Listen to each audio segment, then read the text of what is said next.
بسم اللہ الرحمن الرحیم۔ منہج کارپوریشن جدہ برائے پروڈکشن و ڈسٹریبیوشن آپ حضرات کی خدمت میں قصص الانبیاء کا مبارک سلسلہ پیش کرنے کی سعادت حاصل کر رہا ہے۔ اب آپ اس مبارک سلسلے کا 23واں حلقہ سماعت فرمائیں۔ اس میں قرآن نے بھی ایک واقعے کا ذکر کیا ہے کہ آپ کے پاس دو آدمی آئے، ان کا جھگڑا تھا اور انہوں نے آ کے کہا کہ حضرت آپ ہمارا فیصلہ کر دیجئے۔ آپ نے فرمایا ہاں ٹھیک ہے، کیا ہے؟ تو اس نے کہا جی بات یہ ہے کہ یہ میرا بھائی ہے، اس کے پاس ہیں 99 دمبیاں، دمبیاں جو تھی، اور میرے پاس ہے ایک دمبی۔ اب یہ اللہ کا بندہ کہتا ہے وہ ایک بھی مجھے دے دو۔ بھائی اس کے پاس 99 موجود ہے اور میری ایک برداشت نہیں کرتا۔ تو حضرت داؤد علیہ السلام نے فرمایا کہ یہ بڑی زیادتی ہے، بڑا ظلم ہے کہ اس کے پاس جب 99 موجود ہے تو وہ اس پہ وہ کناز نہیں کرتا بلکہ تمہاری تمبی بھی حاصل کرنا چاہتے، بڑی ظلم والی بات۔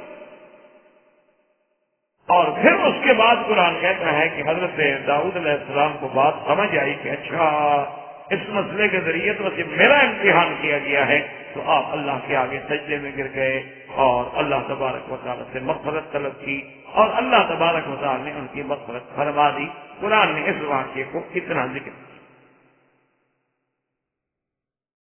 لیکن سابقہ کتابوں میں جو آج کل ملتی ہیں تلمود وغیرہ میں، اور اسی طرح جو بائبل وغیرہ موجود ہے، یا جو بڑے بڑے بعض انگریز مورخین نے لکھی ہیں، تو وہ عجیب واقعہ لکھتے ہیں۔ وہ کہتے ہیں نہیں، اصل بات یہ تھی کہ آپ کا ایک کمانڈر تھا، اوریا نام تھا اس کا، اور وہ اوریا جو ہے کسی جنگ میں گیا ہوا تھا۔ حضرت داؤد علیہ السلام جو ہے اتفاق سے اپنے محل کی چھت پہ چڑھے تو ساتھ ہی اس اوریا کا گھر تھا، اور حضرت داؤد علیہ السلام کا محل چونکہ بہت بلند تھا اس کے گھر سے، تو اتفاق ایسا ہوا کہ وہ گھر کے صحن میں تالاب تھا اور تالاب میں اوریا کی بیوی جو ہے وہ نہا رہی تھی، اور وہ اوریا اپنے گھر کے اندر نہا رہی تھی۔ اسے کوئی فکر تو تھا نہیں کہ مجھے کوئی دیکھے گا۔ حضرت داؤد علیہ السلام کی نظر پڑ گئی تو نعوذ باللہ آپ اس سے عاشق ہو گئے، اور پھر آپ نے اس کی بیوی کو بلوا لیا۔ تو اس نے کہا کہ نہیں، میں تو اپنا جو ہے اس کے اوریا کی بیوی ہوں اور میں کیسے آپ کے ساتھ رہ سکتی ہوں؟ تو نعوذ باللہ آپ نے اس کے ساتھ غلط عمل بھی کیا بغیر نکاح کے، اور پھر انہوں نے کہا کہ اچھا میں انتظام کرتا ہوں۔ تو انہوں نے اپنے فوج کے کچھ لوگوں کو ہدایات بھیجی کہ جنگ میں ایسے حالات پیدا کرو کہ اوریا ہر حال میں قتل ہو جائے، کسی حال میں بھی واپس نہ آئے۔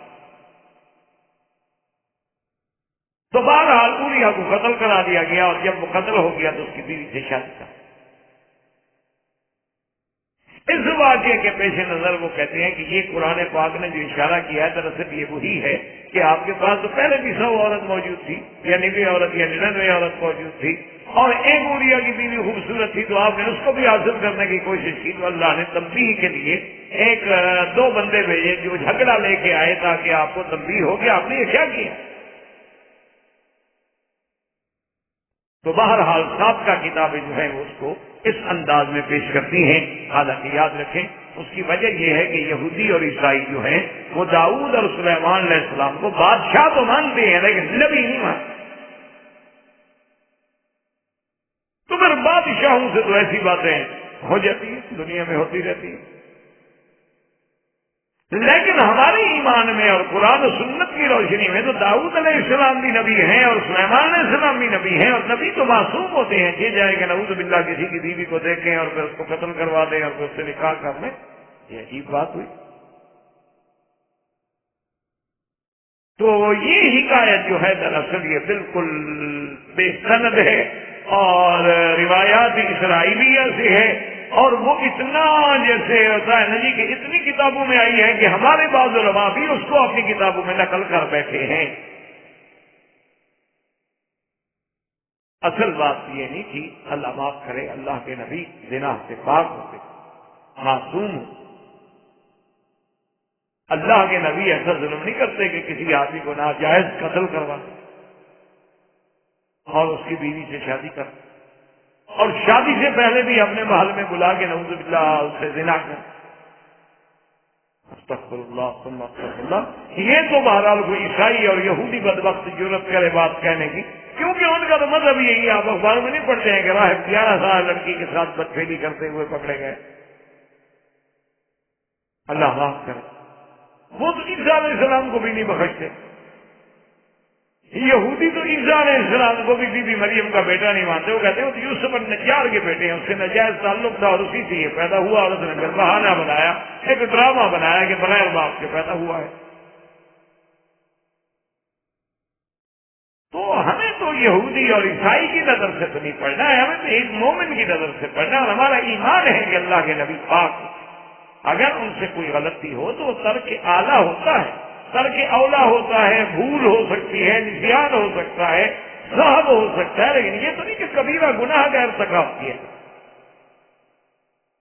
اسی لیے آپ سارے قرآن کا مطالعہ کریں، ظالموں نے یہ تو کہا کہ شاعر ہیں، ساحر ہیں، کاہن ہیں، جادوگر ہیں، نعوذ باللہ جھوٹ بولتے ہیں، لیکن کسی نے کردار پہ انگلی نہیں رکھی کسی پیغمبر کی، کریکٹر پہ اعتراض نہیں کر سکا۔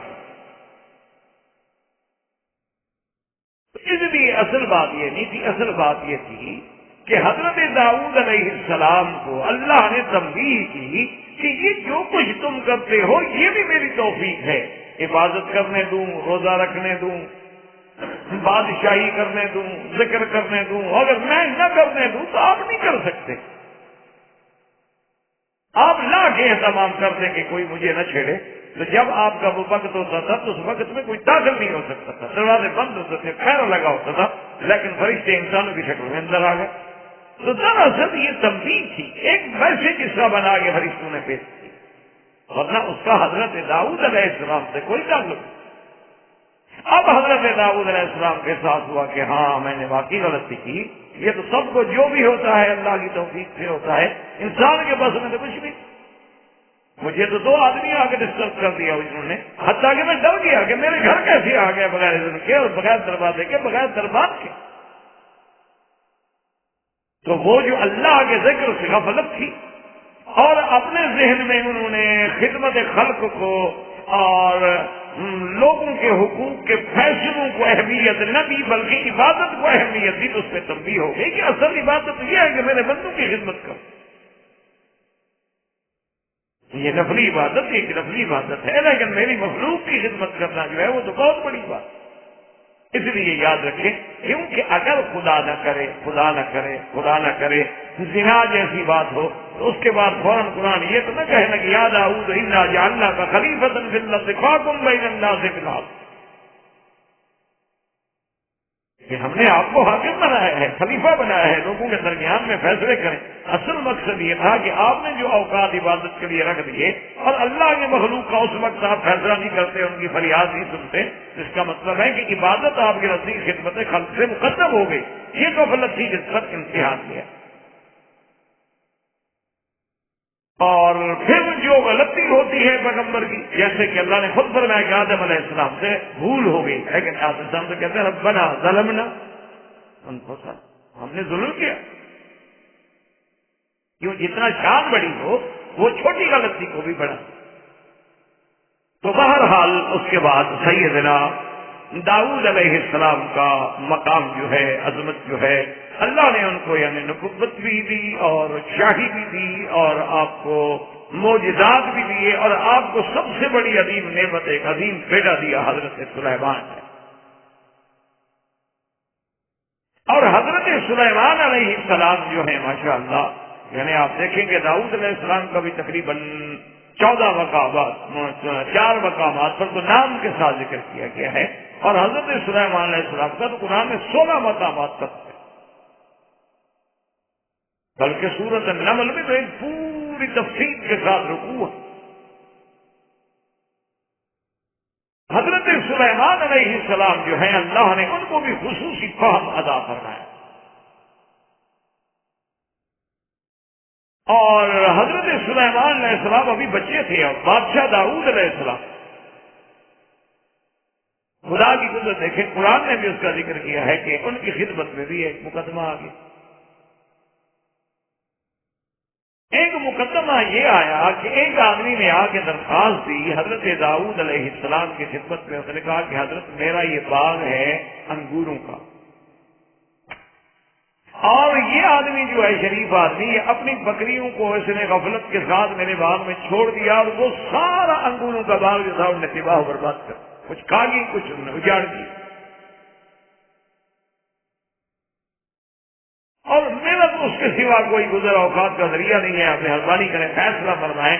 حضرت داؤد علیہ السلام نے مدعا علیہ سے پوچھا کہ واقعہ کیا ہے؟ انہوں نے کہا جی بات واقعی اس کا باغ ہے، لیکن میری بکریوں کا ریوڑ بہت بڑا ہے، جانور ہیں وہ بھاگ گئے اور میں نہیں سنبھال سکا، اور انہوں نے جا کے اس کو باغ کو نقصان پہنچایا ہے۔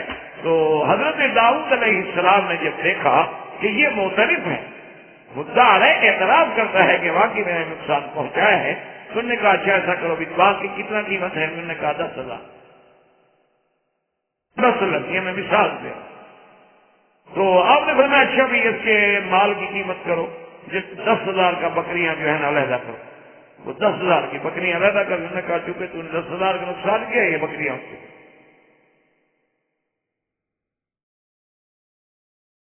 نے کہا جی ٹھیک۔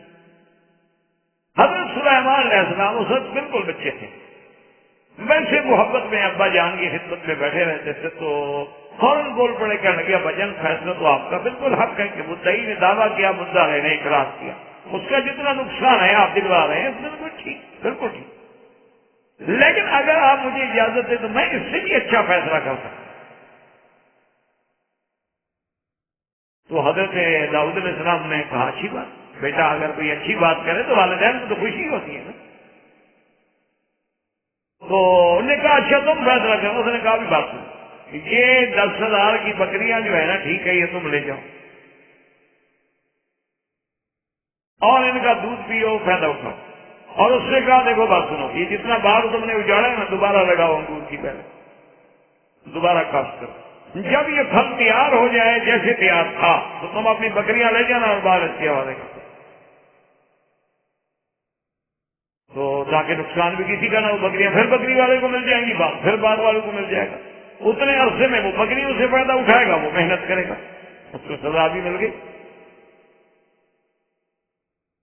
تو حضرت داؤد علیہ السلام بہت کچھ فرمایا کہ اچھا، اس لیے قرآن کہتے ہیں فَفَهَّمْنَاهَا سُلَيْمَانَ، ہم نے سلیمان کو خصوصی فہم کہ اللہ نے ان کو ایسا قوت فیصلہ عطا۔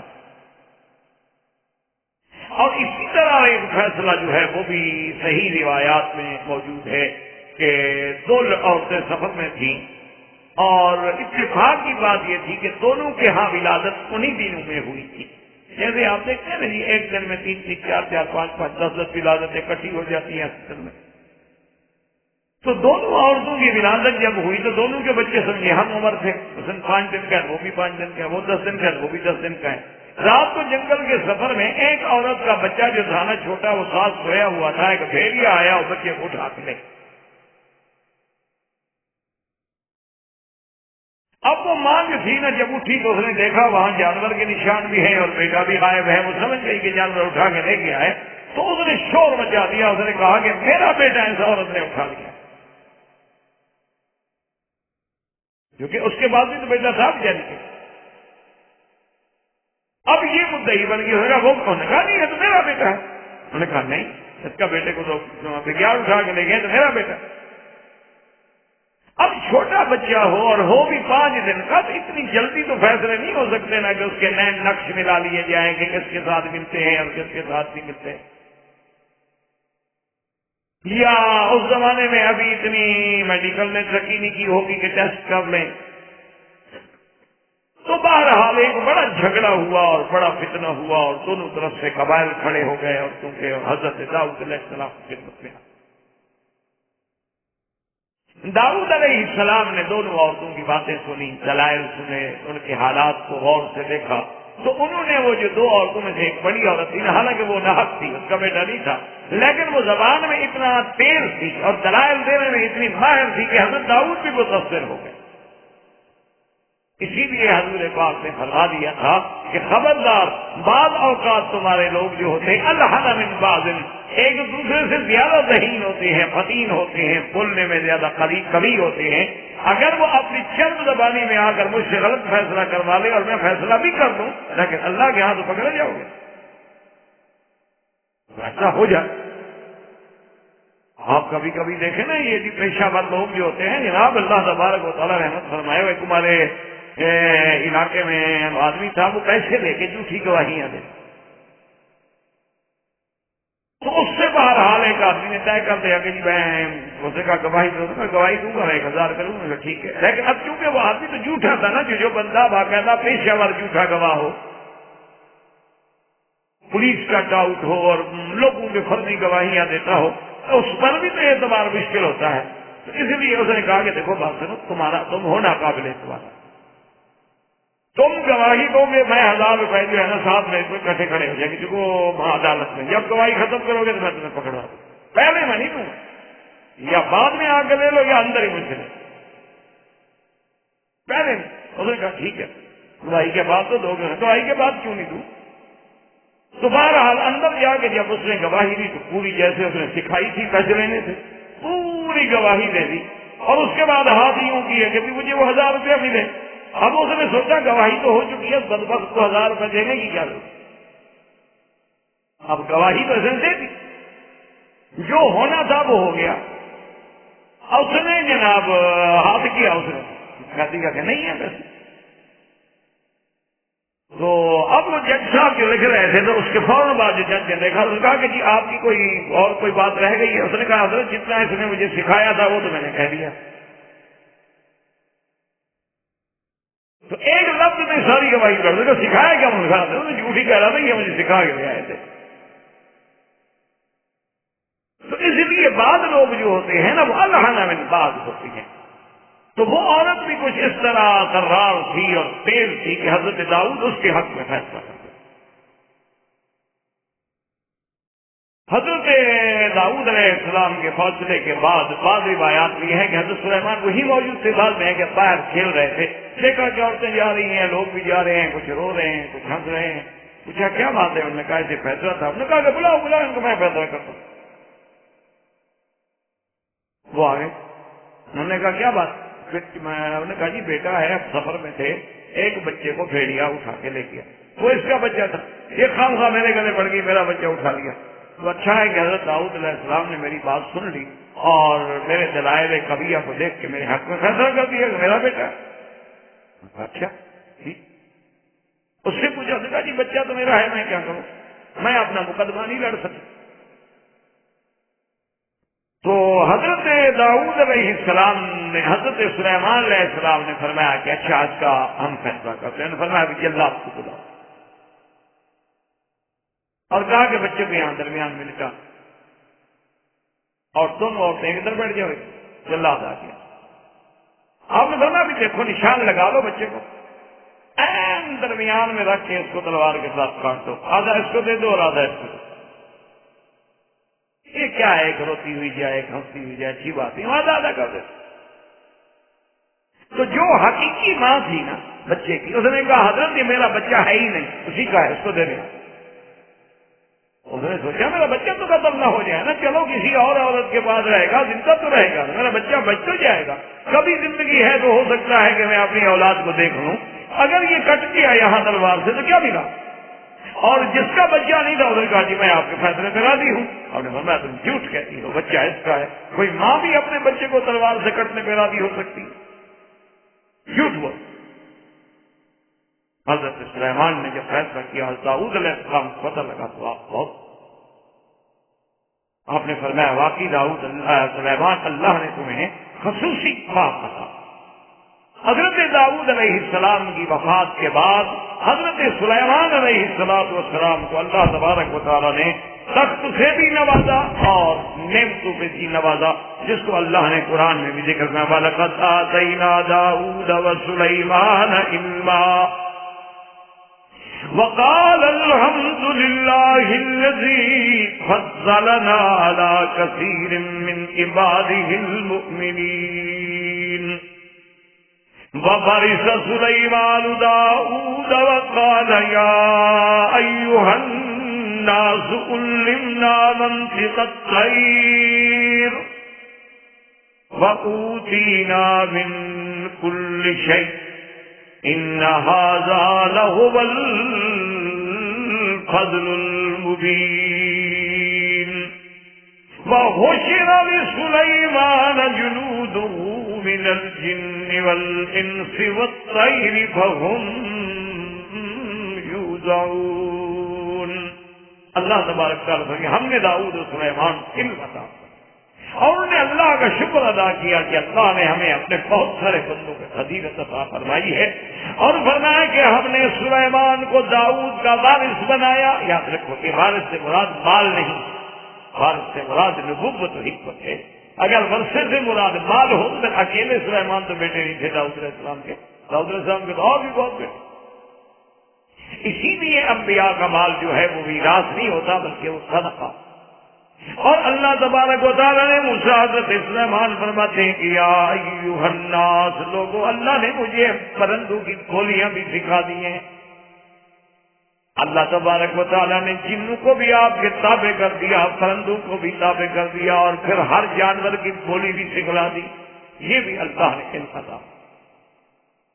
اور اسی لیے حضرت سلیمان علیہ السلام کو اللہ نے جانوروں کی زبان بھی سمجھتے تھے، بولی بھی سمجھتے تھے اور آداب بھی سمجھتے. اتنا اللہ نے آپ کو علم عطا فرمایا تھا. اسی لیے قرآن نے اس واقعے کو ذکر فرمایا ہے کہ آپ سلیمان علیہ السلام اپنے لشکر کے ساتھ گزر رہے تھے.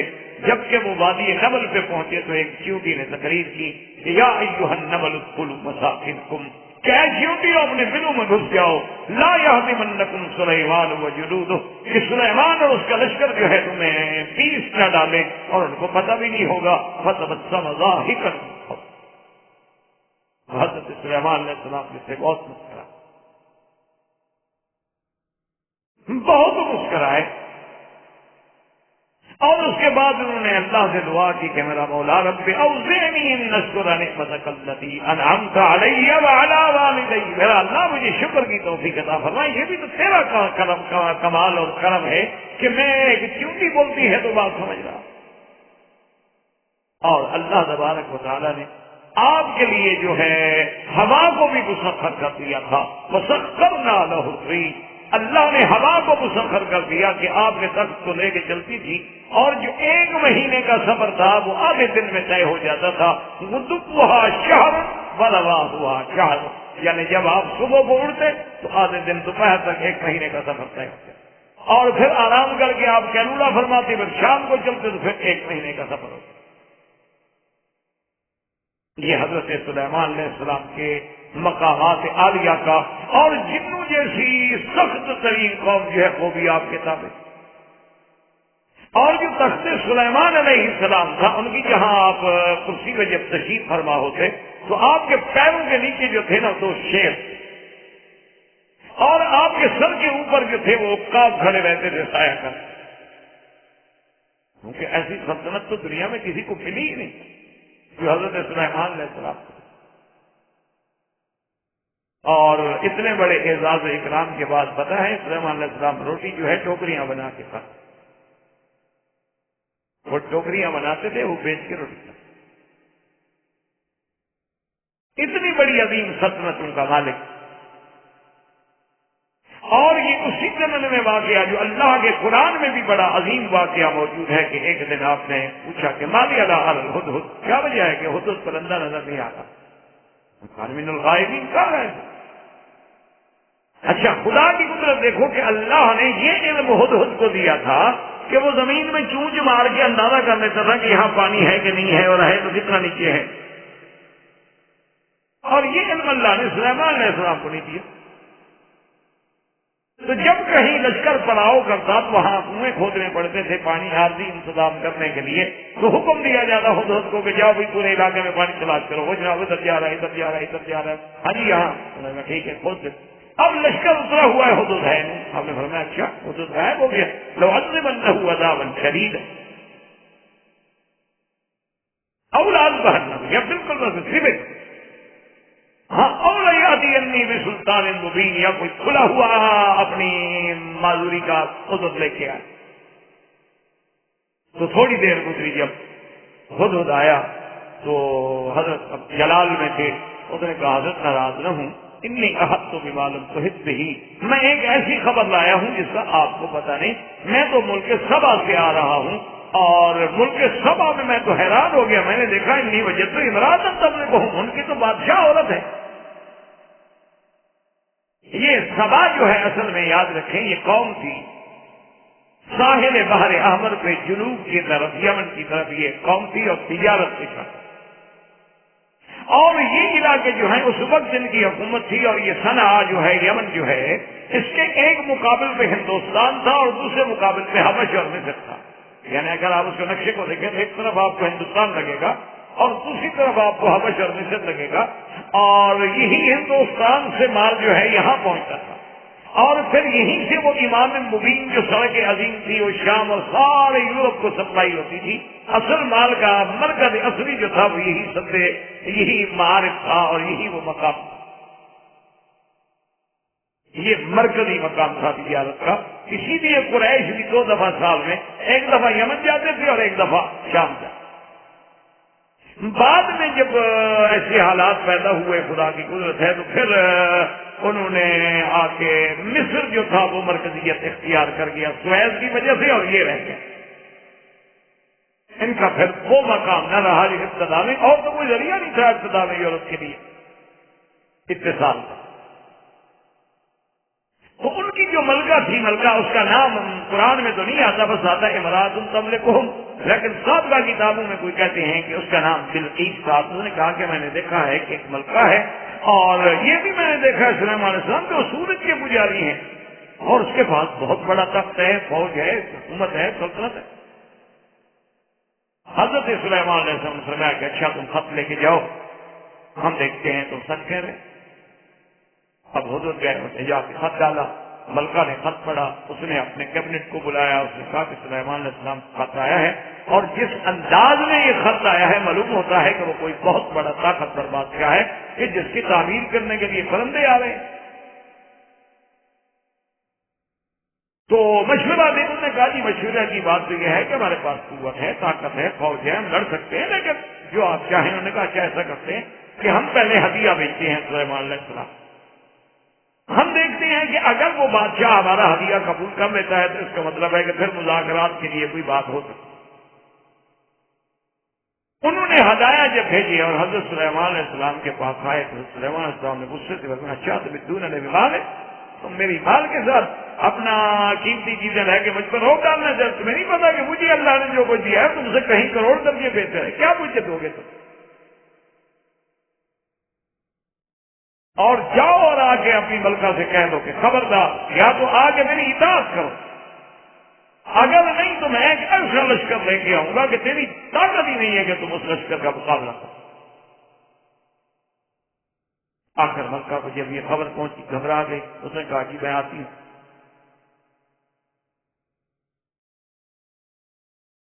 اسی لیے اللہ کی حکمت ہے نا، اللہ فرماتے ہیں کہ عورت سربراہ نہیں بن سکتی.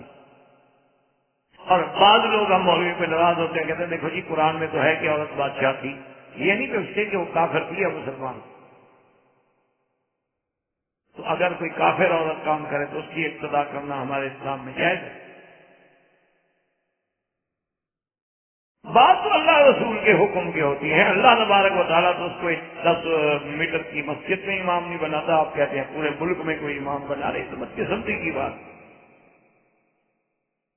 اور حضور نے جب فرمایا بلقیس کا قصہ سنا تو آپ نے فوراً فرمایا نہیں یفلح قوم ولوا امرهم امرأة، وہ قومیں کبھی فلاح نہیں پاتی جو اپنے امور کو عورتوں کے سپرد کرتے. اسی طرح حضور نے فرمایا تھا کہ علامات قیامت میں ہے امورکم الی نسائکم، کہ جب تمہارے معاملات عورتوں کے ہاتھ میں آ جائیں اور تم پکے زن مرید بن جاؤ تو فرمایا فبطن الارض خیر من ظہرها، پھر بہتر ہے کہ آدمی مر جائے. اس بغیرت کی زندگی سے گزارنے سے تو بہتر ہے کہ مر جائے. زمین کے اوپر چلنے کی کیا ضرورت ہے، اس سے پیٹ میں چلا جائے۔ بہرحال جب وہ آئی تو حضرت سلیمان نے حکم دیا اس کے آنے سے پہلے، آپ نے فرمایا ایکم یاتینی بعرشہا، کون ہے جو اس کا تخت لے کے آیا میرے پاس؟ قال عفریت من الجن، ایک جن تھا، عفریت کہتے ہیں زیادہ شرارتی، زیادہ سخت، زیادہ قوی ہو۔ اس نے کہا جی میں بھی آتا ہوں، لیکن اتنی دیر لگے گی جتنی دیر آپ مجلس میں بیٹھتے ہیں نا، 1-2 گھنٹے، اندر بیٹھ جلدی سے۔ قال الذي عنده علم من الكتاب انا اتيك به قبل ان يرتد اليك طرفك، آپ کے صحابیوں میں سے ایک صحابی تھے، اس کا نام تھا عاصف بن برقیہ، اس کے پاس اسم اعظم کا علم تھا۔ اس نے کہا حضور اگر حکم دے نا وہیں يرتد اليك طرفك، آپ ذرا آنکھیں تو بند کریں، آنکھیں کھولیں گے تو انشاءاللہ میں لے آؤں گا کہ کھول اس سکتا ہے۔ اور اسی طرح حضرت سلیمان علیہ السلام نے حکم دیا کہ بھائی ایسے انتظامات کیے جائیں کہ ایسا راستے میں، ایسے محل میں جب داخل ہو، کیونکہ حضرت سلیمان نے ایسی تعمیرات کی تھی جو تاریخ میں بیت الرب، بیت الملک اور بیت الملک اور اسی طرح تدمر کی وہ عظیم الشان عمارتیں جن کو بعد میں رومیوں نے اپنے ہیکل بنا لی، یہ سب حضرت سلیمان کی بنی ہوئی۔ بیت المقدس، ہیکل سلیمان، یہ سب تعمیرات جو ہیں حضرت سلیمان علیہ السلام کے زمانے۔ تو اب جناب حضرت سلیمان علیہ السلام نے ایک حکم یہ بھی دے دیا کہ ایسے انداز میں ایسا کریں کہ وہ شاہی محل کا جو راستہ ہے نا، نیچے ہاؤس بنا دیں، اوپر شیشے کی چھت ڈال دیں، نیچے پانی لبالب بھرا ہوا ہو۔ اب جناب وہ ملکہ جب وہاں پہنچی تو اس نے سمجھا کہ یہ تو پانی ہے، شاید یہاں کوئی ایسا انتظام ہوگا کہ پہلے پانی میں چل کے پھر محل میں داخل ہونا پڑے گا۔ فکشفت عن ساقیہا، اس نے اپنی پنڈلیاں کھول لی تو اس کو کہا گیا کہ بی بی یہ کیا کر رہی ہو؟ ھذا زرع ممرد من قواریر، یہ پانی نہیں، اوپر تو شیشہ ہے، پانی تو نیچے ہے۔ قالت رب انی ظلمت نفسی، اس نے توبہ کی اور اس کے بعد اسلام لے آئی۔ تو بہرحال بعض لوگوں نے اسرائیلی روایات میں اس قصے کو بھی بڑا بڑا چڑھا کے پیش کیا ہے کہ بلقیس کی ماں جو تھی وہ جنیا تھی، اور حضرت سلیمان علیہ السلام دراصل یہ دیکھنا چاہتے تھے کہ واقعی یہ جنیا کی بیٹی ہے تو جنوں والے اثر اس کے بدن سے پورے بال تو نہیں ہیں، اور یا بال ہیں، تو اس لیے انہوں نے یہ سارا سسٹم کیا تھا کہ کسی طرح وہ کپڑا اٹھائے گی تو ہم پنڈلیاں دیکھ لیں گے، اور سامنے بیٹھے ہوئے تھے۔ نعوذ باللہ، پھر اس دور کے کسی بادشاہ کا اور محمد شاہ رنگیلے کا پھر فرق تو کوئی نہ ہوا، نہ نبی میں نہ اس میں۔ انا للہ و انا الیہ راجعون۔ بھائی جس کے جن تابع ہیں، پرندے تابع ہیں، ایک عورت کی تحقیق کرنا اس کے لیے مشکل ہے۔ کسی جنیا کو حکم دیتے کہ دیکھ کے آ جاؤ، بس ختم ہو گئی بات۔ جو لوگ اس کے لیے اتنا بڑا تخت یمن سے اٹھا کے شام میں لے آتے ہیں فلک جھپکنے میں، ایک عورت کے بارے میں تحقیق نہیں کر سکتے، اتنا بڑا جھوٹ اور نبیوں پر۔ اصل بات یہ تھی کہ حضرت سلیمان علیہ السلام اس کو توحید کا سبق دینا چاہتے تھے کہ دیکھو بی بی، تم نے سورج کو خدا سمجھ لیا ہے، جیسے یہاں تم نے شیشے کو پانی سمجھ لیا، تم نے یہاں بھی تو دھوکہ کھایا ہے نا۔ شیشہ مظہر ہے، پانی کو دکھا رہا ہے، پانی نہیں ہے۔ اسی طرح سورج مظہر خدا ہے، خدا نہیں ہے، تم دھوکے میں پڑ گئی۔ اس لیے فوراً کہا کہ انی ظلمت، میں نے گناہ کیا، اسلمت سلیمان، فوراً اسلام۔ تو یہ سارا انتظام اللہ کی توحید کے، یہ سارے انتظامات جو تھے اس لیے نہیں کہہ گئے تھے نعوذ باللہ کی کسی عورت کی تحقیق۔ اس کے بعد پھر آپ نے ملکہ بلقیس کی شادی جو تھی ملک ہمدان سے کر دی اور اس کو اس کی سلطنت پہ برقرار رکھا، لیکن بادشاہ اس کا خامد۔ اور حضرت سلیمان علیہ السلام اس کے بعد جب ان کو احساس ہوا کہ اب میری عمر زیادہ ہو رہی ہے اور لازمی بات ہے کہ موت تو آنی ہے، موت سے تو کسی کو مفر نہیں، تو ابھی جو ہے بیت المقدس کا بہت بڑا کام جو ہے وہ باقی ہے۔ تو حضرت سلیمان علیہ السلام نے ایسا انتظام کیا کہ ایک شیشے کا کمرہ، اور شیشے کے کمرے میں کھڑے ہو گئے اور جنوں کو بلایا سرداروں کو کہ دیکھو تم یہ کام جاری رکھو، میں ذرا عبادت کے لیے اندر جا رہا ہوں اور میں کچھ دن عبادت کروں۔ انہوں نے کہا جی ٹھیک۔ وہ اپنے اپنے کام میں لگ گئے، حضرت سلیمان علیہ السلام عبادت کے لیے مشغول ہو گئے، اور اسی عبادت میں آپ ایک لکڑی کو سہارا بنا کے کھڑے ہو گئے، اور اللہ تبارک و تعالی نے حکم دیا فرشتے کو کہ اسی طرح کھڑے کھڑے میرے سلیمان کا روح قبض کر۔ روح قبض ہو گیا لیکن سلیمان کھڑے،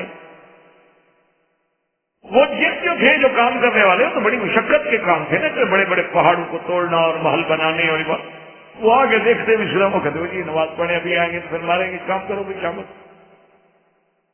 وہ جناب کام میں لگے رہے، اور اتفاق ایسا ہوا کہ جب عمارتیں مکمل ہو گئی اور اللہ نے بھی اپنا فیصلہ دکھانا تھا کہ ابھی کوئی جنوں کو علم غائب نہیں ہوتا.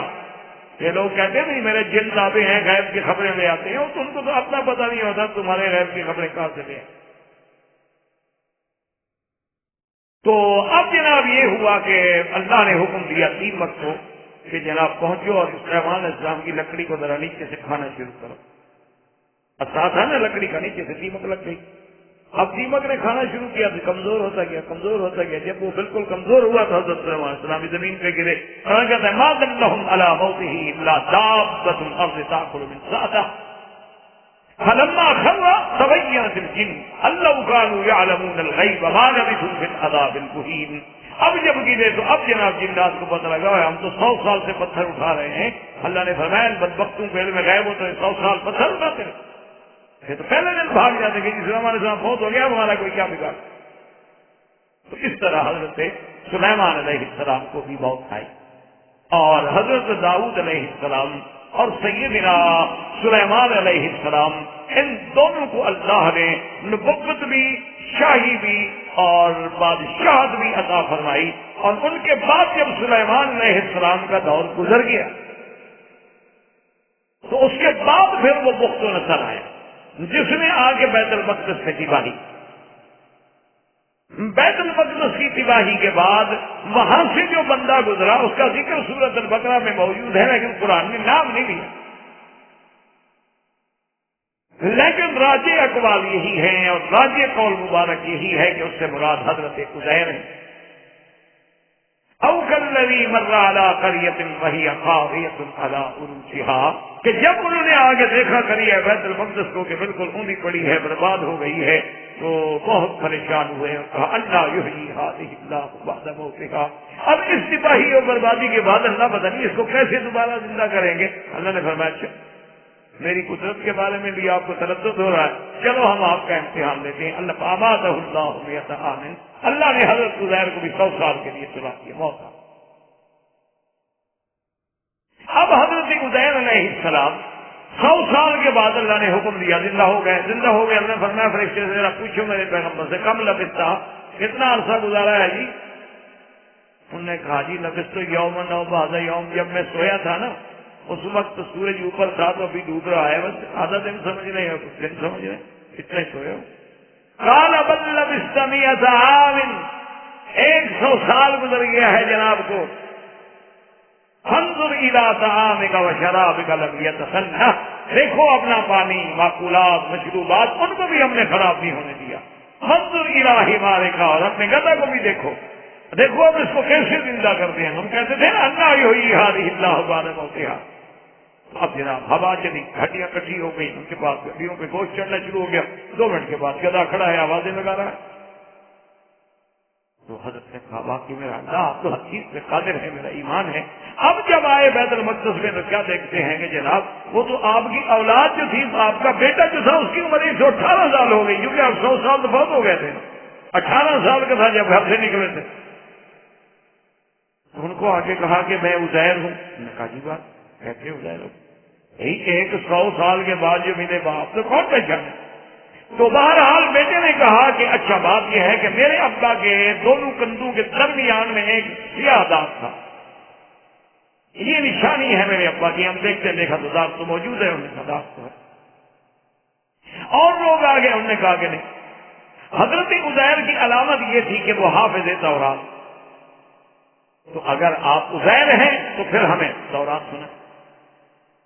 تو حضرت عزیر علیہ السلام نے اپنے حافظے کے طور پہ دوبارہ تورات سنائی. اور بخت و نصر نے جب تباہی کی تھی، جس کو جان ملر ایک بہت بڑا انگریزی اسکالر ہے، اس نے بڑی کتابیں لکھی ہیں، بڑی تاریخ لکھی ہے، اس نے بھی لکھا ہے کہ جب بخت و نصر نے حملہ کیا تھا، جہاں اس نے قتل عام کیا یہودیوں کا، بنی اسرائیل کا، وہاں اس نے اس تورات کو بھی ختم کر دیا تھا. پھر عزیر نے آ کے، وہ عزیر نے لکھا، وہ کہتا ہے عزارا، حالانکہ نام حضرت عزیر. تو عزیر نے آ کے دوبارہ تورات کو لکھا. یہ وہ بھی اپنی کتابوں میں اس کا ذکر کرتا ہے. تو عزیر علیہ السلام نے جب دوبارہ تورات لکھ دی تو اب جناب بنو اسرائیل جہاں معتقد ہونے سے وہاں کا لگے اچھا معلوم ہوتا ہے قالت الیہود عزیر ابن اللہ، بھائی اتنے عرصے کے بعد پھر تورات یاد لکھوا دینا، 100 سال مر جانا پھر زندہ ہو جانا، یہ تو اللہ کا بیٹا ہے۔ اچھا ابن اللہ ایک لفظ ہوتا ہے، ابن ایک ہوتا ہے ولد، بعض اوقات ابن کا معنی ہوتا ہے لاڈلا، جیسے ہم فرق کرتے ہیں نا بیٹے میں اور لڑکے میں، ہم کہتے ہیں لڑکا یہ میرا بیٹا ہے، یہ لڑکا ہے، تو اسی طرح ابن اور ولد میں بھی ایک فرق ہے۔ بعض کہتے ہیں کہ وہ کہتے تھے کہ اللہ کا لاڈلا اور چہیتا، لیکن بعض لوگ جو ہے وہ کہتے نہیں باقی اللہ کا بیٹا ہے۔ تو اس کی وجہ یہ تھی وہ یہ تھی حضرت عزیر علیہ السلام کی، اور پھر تورات لکھی گئی، اور اس کے بعد وہی جان ملر یہ بھی کہتا ہے کہ پھر جب اس دور کے بعد کافی عرصے کے بعد ایک اور بادشاہ نے حملہ کیا، اس نے پھر بیت المقدس پہ بھی تباہی ڈالی اور تورات کو بھی جلا دیا، لہذا آج بھی وہ تورات محرف اور مغیر ہے۔ اور اس کے بعد پھر حضرت عزیر علیہ السلام کو بھی موت آئی اور صیہون میں دفن ہوئے۔ وآخر دعوانا ان الحمدللہ رب العالمین۔ برادران اسلام، واجب الاحترام بزرگوں، دوستوں، بھائیوں، عزیز نوجوانوں، قصص الانبیاء علیہم السلام کے دروس کے ضمن میں ہم نے سابقہ دروس میں حضرت سیدنا داؤد علیہ السلام اور سیدنا سلیمان علیہ السلام کے واقعات عظیمہ پڑھے تھے، اور آج اسی ضمن میں ہم حضرت سیدنا زکریا علیہ السلام کے بارے میں اور حضرت یحییٰ علیہ السلام اور سیدنا عیسیٰ علیہ السلام کے بارے میں پڑھے۔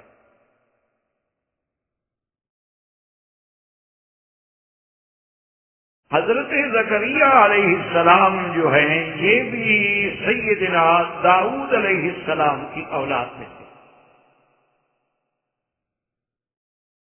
اور حضرت زکریا علیہ السلام کا ذکر جو ہے قرآن پاک میں تقریباً 4 سورتوں میں آپ کا ذکر مبارک ہے، اور آپ اللہ کے بڑے شان والے پیغمبر ہیں، اور آپ کی اہلیہ جو ہیں وہ سلالہ سیدنا ہارون علیہ السلام، اور سیدنا زکریا علیہ السلام جو ہیں یہ بھی ان پیغمبروں میں ہیں جنہوں نے اپنی زندگی جو ہے وہ زہد کے ساتھ گزاری۔ اور ایک صحیح حدیث مبارک میں یہ بھی آتا ہے کہ حضرت زکریا علیہ السلام کان نجارن، یعنی آپ بڑھی کا آپ کام کرتے تھے اور اس سے آپ اپنی روزی حاصل کرتے۔ اصل میں اگر ہم انبیاء علیہ السلام کے قصص مبارک میں اس بات میں توجہ کریں کہ اللہ نے ہر نبی کو کوئی نہ کوئی عمل عطا فرمایا، یعنی آپ دیکھیں کہ نوح علیہ السلام کو اللہ نے سیدنا نوح علیہ السلام کو اللہ تبارک و تعالی نے کشتی بنانے کا کام سکھایا، یعنی درخان بڑھی کا کام سکھایا گیا، اور حضرت نوح علیہ السلام نے کشتی بنائی۔ اسی طرح حضرت زکریا علیہ السلام جو ہے کان نجار، اور حضرت داؤد علیہ السلام کو اللہ نے زرہ بنانے کا اور آپ کے ہاتھوں میں لوہے کو وَلَنَّا لَهُ الْحَدِيدَ ان اعمل سابغات وقدر فی السرد، اور میرے آقا سرکار دو عالم صلی اللہ علیہ وسلم نے یہ بھی ارشاد فرمایا ہے کہ میں نے بھی مکے والوں کی بکریاں چرائی، اور تقریباً ہر انبیاء علیہ السلام اپنے اپنے دور میں وہ بھی ان کو بھی ایسے حالات تھے۔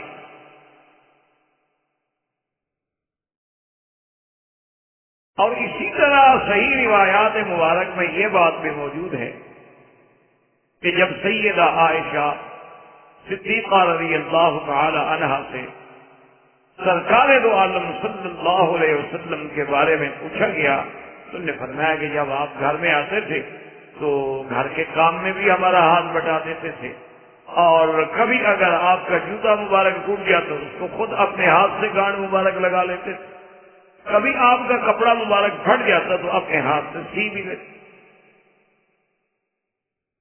اور اسی ضمن میں آپ نے سیدنا موسیٰ علیہ السلام کا تو باقاعدہ واقعہ قرآن میں موجود ہے کہ 10 سال تک حضرت شعیب کے ہاں آپ نے بکریاں چلائی۔